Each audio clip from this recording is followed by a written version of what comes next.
Jangan bangga dengan banyak atau rajin sholat, puasa, dan zikir, karena itu semua belum membuat Allah senang.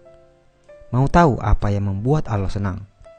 Nabi Musa berkata, "Wahai Allah, aku sudah melaksanakan ibadah, lalu manakah ibadahku yang membuat engkau senang?" Allah Subhanahu wa Ta'ala pun menjawab, "Sholat. Sholatmu itu untukmu sendiri, karena dengan mengerjakan sholat, engkau terpelihara dari perbuatan keji dan mungkar. Sedangkan zikir, zikirmu itu hanya untukmu sendiri, membuat hatimu menjadi tenang. Dan puasa, puasamu itu untukmu sendiri, melatih dirimu untuk memerangi hawa nafsumu sendiri." Kemudian Nabi Musa berkata, "Lalu apa ibadahku yang membuat hatimu senang ya Allah?" Allah menjawab, "Sedekah, infak, zakat, serta perbuatan baikmu. Itulah yang membuat aku senang. Karena tatkala engkau membahagiakan orang yang sedang susah, aku hadir di sampingnya. Dan aku akan mengganti dengan ganjaran 700 kali." Al-Quran, Surah Al-Baqarah ayat 261 sampai 262. Bila kamu sibuk dengan ibadah ritual dan bangga akan itu, maka itu tandanya kamu hanya mencintai dirimu sendiri, bukan Allah. Tapi bila kau berbuat baik dan berkorban untuk orang lain, maka itu tandanya kau mencintai Allah dan tentu Allah akan senang karenanya. Buatlah Allah senang, maka Allah akan limpahkan rahmat-Nya dengan membuatmu hidup lapang dan bahagia. Jika seseorang itu memberi sedekah dan dia tahu bahwa sedekahnya itu sampai kepada Allah Subhanahu wa Ta'ala sebelum orang yang disedekahinya, maka dia akan mendapat kegembiraan dalam pemberiannya.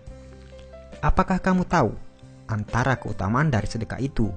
Berikut ini ada 20 keutamaan dalam bersedekah. Pertama, sedekah adalah salah satu pintu untuk menuju ke surga Allah Subhanahu wa Ta'ala. Yang kedua, sedekah ialah perbuatan yang paling mulia antara semua perbuatan kebaikan, dan sedekah yang paling baik adalah dengan memberi makanan kepada orang lain. Ketiga, sedekah akan dihisap pada hari kiamat, dan sedekah akan insya Allah menjauhkan kita dari api neraka jahanam.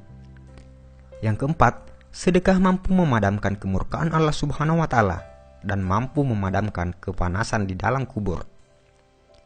Yang kelima, perkara yang paling memberi keuntungan kepada orang-orang yang telah meninggal dunia adalah sedekah, dan Allah Subhanahu wa Ta'ala akan senantiasa memanjangkan pahala dari sedekah tersebut. Keenam, sedekah mampu mensucikan roh dan menambah pahala kebaikan. Ketujuh, sedekah adalah salah satu cara mendapat kebahagiaan di hari kiamat di hadapan Allah Subhanahu wa Ta'ala. Kedelapan, sedekah boleh menyelamatkan diri dari celaka di hari kiamat dan tidak akan membuat Anda sengsara disebabkan masa lampau Anda. Yang kesembilan, sedekah mampu menghapuskan dan diampunkan dari dosa-dosa yang telah dibuat. 10. Sedekah adalah kepastian untuk meninggal dunia dalam keimanan serta ketakwaan terhadap Allah Subhanahu wa Ta'ala, dan malaikat akan mendoakan kebaikan kepada Anda. 11.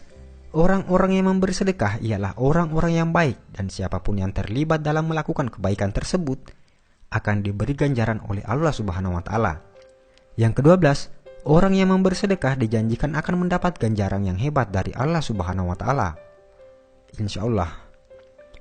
13. Orang yang memberi sedekah adalah termasuk golongan orang-orang yang disayang oleh masyarakat. Ke-14, memberi sedekah adalah perbuatan yang mulia dan dihormati. Yang ke-15, sedekah mampu melepaskan Anda dari kesusahan, dan doa-doa akan dimakbulkan Allah Subhanahu wa Ta'ala, insya Allah. Ke-16, sedekah mampu menghapuskan kesulitan hidup dan ditutup 70 pintu kecelakaan di dunia. Yang ke-17, sedekah mampu memanjangkan umur seseorang dan bisa memberi kejayaan hidup. 18. Sedekah adalah obat. Yang ke-19, sedekah mampu menolong Anda dari kecurian, kematian yang dahsyat dan hina, kebakaran, dan kecelakaan tragis lainnya. 20. Bersedekah akan mendapatkan ganjaran yang baik meskipun Anda memberi kepada binatang-binatang atau burung-burung. Saudaraku seiman, sebarkanlah ilmu ini agar makin barokah. Insya Allah, pahalanya selalu mengalir kepadamu, walaupun Anda sudah tiada. Amin ya rabbal alamin. Wallahu alam bisawab.